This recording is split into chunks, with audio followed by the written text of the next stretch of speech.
Welcome to the Git series. In this video, we are going to understand a branching mechanism and what is meant by a branch and how these branches would be more helpful in the distributed version control system to work collaboratively.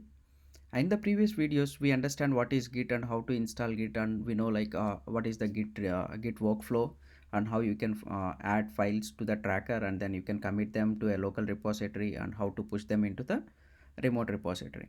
Here we are going to see the very useful concept, that is a branching, and in this branching we are going to see the different concepts. Create a feature branch from the master, because by default when you create a repository you are seeing a branch called a master, as we know that. And how you can create a feature branch from the master, and we are trying to add some new files into it, add new files into the feature branch which we created from the master, and then we push them to the remote.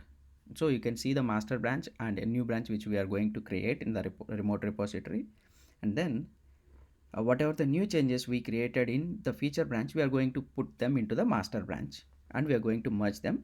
And I'll show you at the end. We'll delete a local branch and we'll delete the remote branch once after we complete merging from the feature branch to the master branch. Okay, let's see why the branching mechanism is important. Let me create another one.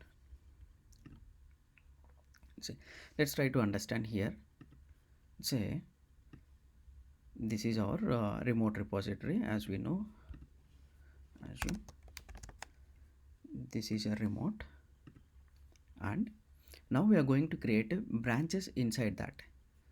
Saying, assume you are working on a banking application. Assume you are on a banking application and you are going to work on three different functionality.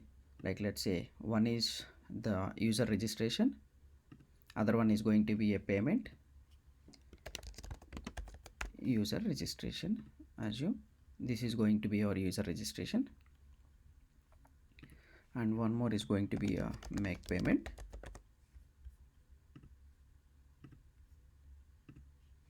Other one is going to be a transfer.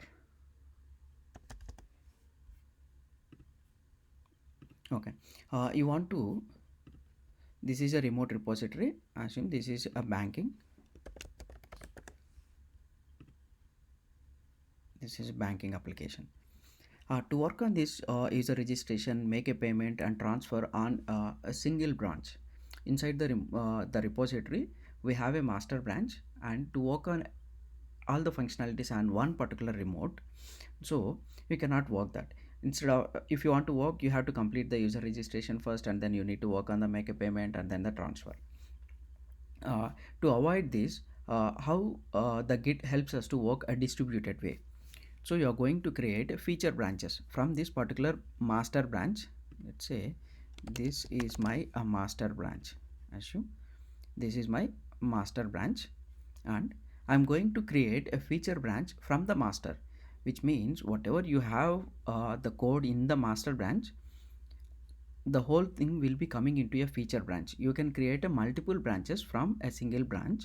So this is going to be my feature branch. This is my feature branch, and one more feature branch 1, and this is my feature branch 2. Okay, I created all these branches on this particular remote. Let's say everything is in my remote. Assume this is my remote repository, and so each person can work on each feature branch. How this feature branch will be, like if you are working in a Jira, you will be having stories. For each story you can have a different tasks would be created. For each task or at each story level, a particular person is working on, so he can create his feature branch, own feature branch, and he can check out that whatever changes, whatever the piece of a code he is working on his own, and he can make all the changes, and he can push it to this particular remote feature branch. Let's see that. Okay, let's understand the hierarchy, let's understand the structure first. And everything is whatever we discussed is in a remote. It is a banking application. You have one master branch and three different feature branches. Each branch is representing a specific functionality. And now when you clone this, when you clone into the user one. So the user one who is working on this particular user registration.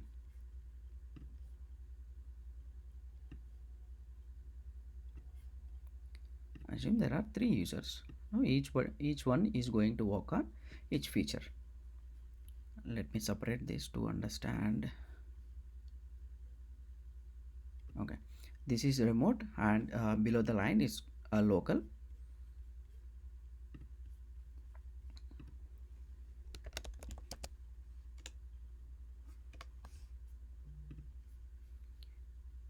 This is user one.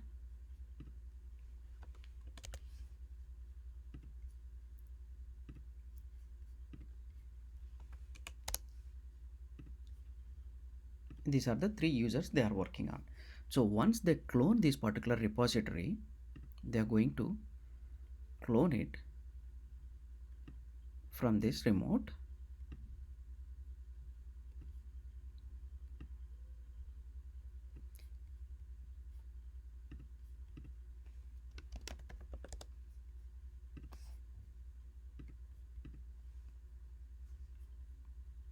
And see, everybody is going to clone into his own local machine. Okay, now once when they clone, including all the feature branches and the history of that particular the remote repository and all the branches, including history and including commits, everything will be cloned. So the whole copy of this particular repository will be lying on his particular local machine where he is working, where his git is installed. So assume his git is installed here. Okay, all the users are having git in their local machines. And so once they clone, and they have like the whole copy, the full repository copy in his local environment. And from here he is going to check out, this is full copy of the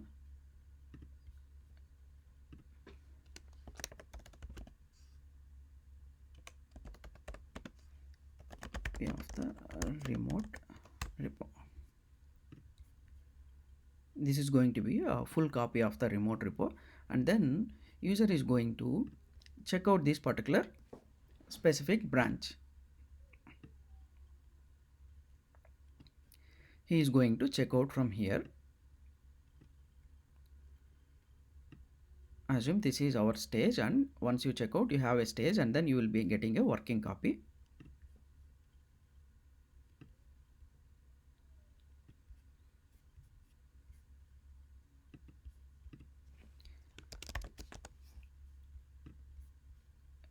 This is your stage, and this is our working copy. Once you check out, you would be seeing the working copy, and he can make all his changes on this particular working copy. Okay. Changes on this. He can make all his changes on this particular working copy, and he can add them to the stage, and from the stage he can commit.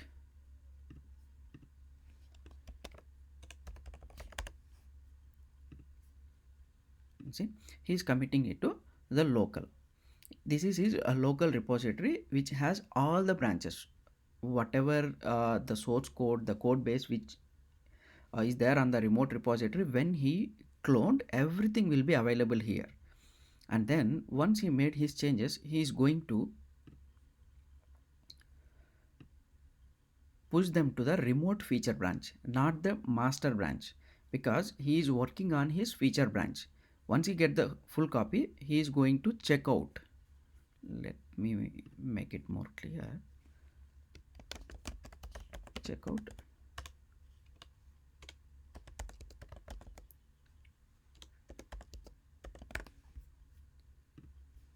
See, he is just checking out a feature branch. He's not going to check out a master branch. Still he can see all the branches, master, feature 1, feature 2 and feature 3, all the feature branches, but he works on only the feature branch which is for user registration, and he is going to push the changes into a remote feature branch. So all these changes are available in this particular branch. The same way, this guy, the user 2, he can also work on his make a payment section. In the same way, he can check out his make a payment, the feature 1 branch, and he will be sending his changes back to this particular feature branch. This is a push again. This guy is also sending his changes here.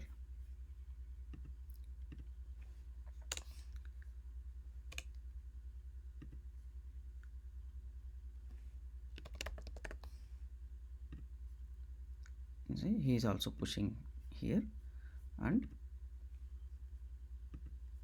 this guy is also doing a push from his local repository to the specific branch which is there in the remote.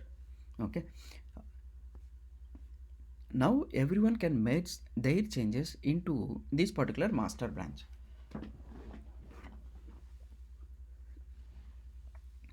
Okay, how they can merge their code into the master branches? You need to raise a pull request.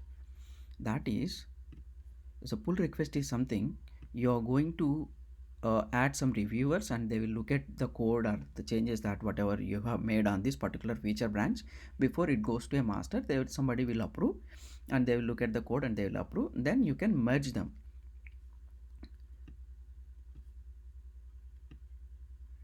So all the changes that made in this branch and this branch and this branch, collaboratively everyone has worked parallelly, and so there is no dependency on the user 1, on the user 2, on the user 3 is waiting for the user 2. There is no dependency, so everyone can work on their own piece of a code in their local machine once they clone the remote copy, and they are working on each feature branches.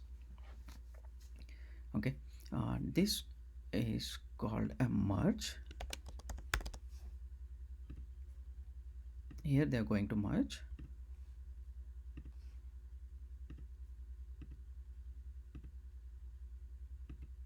Let me mark arrows so that you will understand. Okay,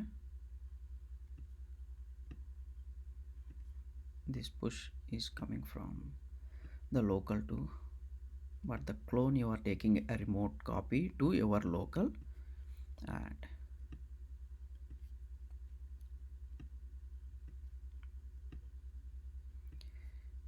okay,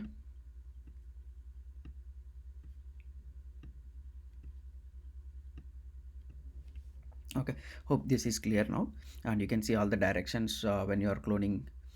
It's coming from the repo, and then when you are pushing, where it is going, and when you are merging, from where to where it is going.